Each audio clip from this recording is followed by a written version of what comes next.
అదరగొట్టే కారం రంగు రుచి ఆచి కారం పొడి. ఇక జూబ్లీహిల్స్ అసెంబ్లీ ఉప ఎన్నిక తెలుగు రాష్ట్రాల్లో హాట్ టాపిక్ గా మారింది. అన్ని పార్టీలు జూబ్లీహిల్స్ పై ఫోకస్ పెట్టాయి. ఇప్పటికే బీఆర్ఎస్ అభ్యర్థిగా మాగంటి గోపీనాథ్ సతీమణి మాగంటి సునీత గోపీనాథ్ పేరును ప్రకటించారు. ఇక కాంగ్రెస్ అభ్యర్థిగా నవీన్ యాదవ్ పేరు దాదాపుగా ఖరారైనట్టు తెలుస్తోంది. బలమైన అభ్యర్థిని బరిలోకి దింపేందుకు బీజేపీ కసరత్తు చేస్తోంది.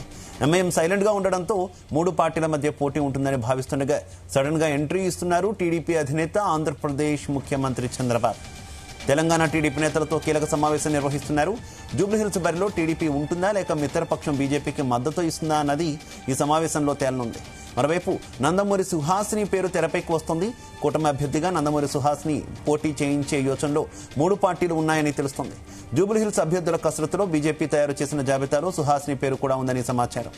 జూబ్లీహిల్స్ ఉప ఎన్నిక సీన్లోకి ఏపీ సీఎం చంద్రబాబు రావడం ఇప్పుడు చర్చనీయాంశమైంది.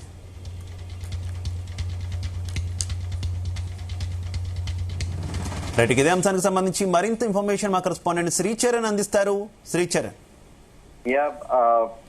శివ, జూబ్లీహిల్స్ అసెంబ్లీ ఉప ఎన్నిక తెలుగు రాష్ట్రాల్లో హాట్ టాపిక్ గా మారింది. సో ప్రధానంగా ఈ రోజు టీపీసీసీ చీఫ్ మహేష్ కుమార్ గౌడ్ కూడా చాలా క్లియర్ గా చెప్పారు. జూబ్లీహిల్స్ ఉప ఎన్నిక బరిలో బీసీ అభ్యర్థిని నిలబెడతాము.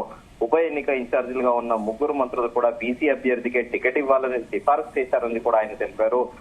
మంత్రుల సిఫారసులు సర్వేల ఆధారంగా అభ్యర్థిని ఎంపిక చేస్తాము. 2 ఏళ్లలో కాంగ్రెస్ చేపట్టిన అభివృద్ధి సంక్షేమ పథకాలను ప్రజలకు వివరించేందుకు 2 రోజుల్లో బస్తిబాట నిర్వహిస్తామంటూ కూడా టీపీసీసీ ప్రెసిడెంట్ మహేష్ కుమార్ గౌడ్ ప్రకటించారు.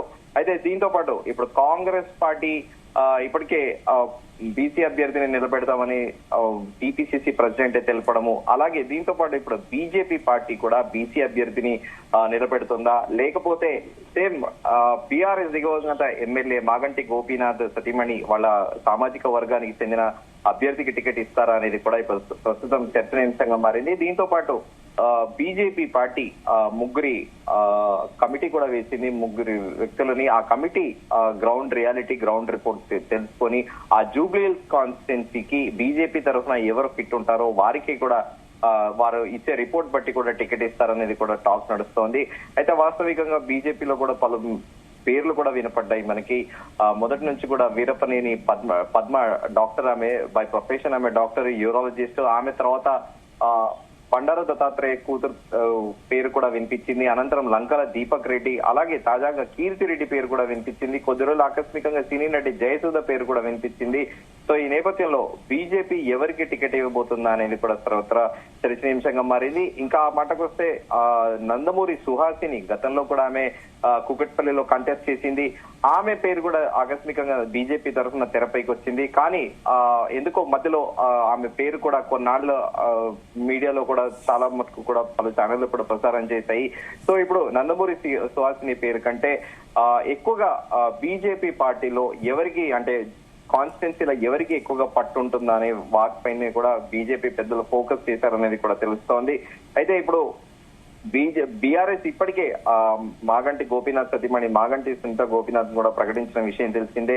ఇంకా కాంగ్రెస్ అభ్యర్థిగా నవీన్ యాదవ్ పేరు దాదాపుగా ఖరారైందనేది కూడా ప్రస్తుతము ఒక చర్చనీయాంశంగా మారింది. అంటే అఫీషియల్ గా దీనిపైన అయితే ఇంకా కాంగ్రెస్ పార్టీ అధికారికంగా ప్రకటించలేదు. కానీ నవీన్ యాదవ్ పేరే దాదాపు ఖరారైందనేది కూడా పార్టీలో విస్తృతంగా చర్చ జరుగుతోంది.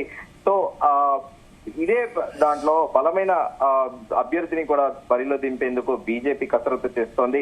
అయితే ఇక్కడ ఎంఐఎం కూడా సైలెంట్ గా ఉండడంతో మూడు పార్టీల మధ్య పోటీగా ఉంటుందని కూడా భావిస్తుండగా ఇప్పుడు చంద్రబాబు నాయుడు టీడీపీ అధినేత ఆంధ్రప్రదేశ్ ముఖ్యమంత్రి చంద్రబాబు నాయుడు కూడా తెలంగాణలో టీడీపీ నేతలతో కీలక సమావేశం కూడా నిర్వహిస్తున్నారు. జూబ్లీహిల్స్ బరిలో టీడీపీ ఉంటుందా లేక మిత్రపక్షం బీజేపీకి మద్దతు ఇస్తుందా అనేది కూడా ఈ సమావేశంలో తేలనుంది. మరోవైపు నందమూరి సుహాసిని పేరు తెరపైకి వస్తుంది. కూటమి అభ్యర్థిగా నందమూరి సుహాసిని పోటీ చేయించే యోచనలో 3 పార్టీలు ఉన్నాయని కూడా తెలుస్తోంది. అయితే జూబ్లీహిల్స్ అభ్యర్థుల కసరత్తులో బీజేపీ తయారు చేసిన జాబితాలో సుహాసిని పేరు కూడా ఉందనేది కూడా టాక్ వినిపిస్తోంది. కానీ వాస్తవికంగా బీజేపీ పార్టీలో చాలా మంది ఎన్నో ఏళ్లుగా ఉన్న వాళ్ళు వాళ్లే అభ్యర్థిగా నిలబడేటందుకు, అలాగే ఎవరికి ఉన్న వాళ్లతోని పర్సనల్ గా ఇప్పుడు సికింద్రాబాద్ ఎంపీగా ఉన్న కిషన్ రెడ్డికి కేంద్ర మంత్రి కిషన్ రెడ్డి కూడా విజ్ఞప్తి చేస్తున్నారు అనేది కూడా ప్రచారంలో ఉంది. ఎందుకంటే ఆ జూబ్లీహిల్స్ అసెంబ్లీ కాన్స్టిట్యున్సీ కూడా సికింద్రాబాద్ పార్లమెంటరీ పరిధిలోకి వస్తుంది. సో ఈ నేపథ్యంలో జూబ్లీహిల్స్ నుండి బీజేపీ తరఫున క్యాండిడేట్ నిలబెడతారా లేకపోతే కూటమి తరఫున నిలబెడతారా అనేది కూడా ఒక అయితే శ్రీచరణ్ గతం నుంచి కూడా కొన్ని వార్తలు అయితే సర్క్యులేట్ అవుతున్న పరిస్థితి కదా, బీజేపీ ఒక ప్రయోగం చేయాలనుకుంటుంది ఆంధ్రప్రదేశ్ లో ఏ రకంగా అయితే కూటమి సక్సెస్ అయిందో ఇక్కడ కూడా ఒక ప్రయోగం చేయాలనుకుంటుంది, దానికి జూబ్లీ హిల్స్ ని వేదికగా చేసుకుంటుంది అనేటటువంటి వార్తలు వస్తున్నాయి. ఏంటి ఆ నేపథ్యమే ఉండే అవకాశం ఉందా? తెలంగాణ బీజేపీ నేతలు దీన్ని సమర్థిస్తారా ఇక్కడ కూడా తెలుగుదేశంతో కలవడాన్ని?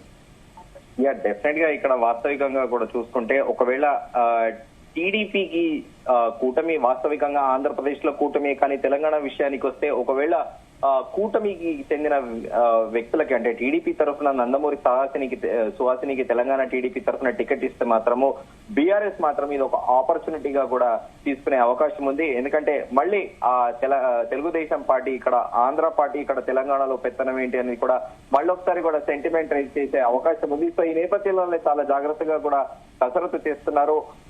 నిజంగానే అనుకున్నట్టు కూటమి అభ్యర్థిని నిలిచబెడతారా లేకపోతే బీజేపీ తరఫున పార్టీలోని ఆస్పిరెంట్స్ ఎవరైతే ఉన్నారో ఆశావాళ్ళు వారికి టికెట్ ఇస్తారా అనేది కూడా మనం వేచి చూడాలి. శివ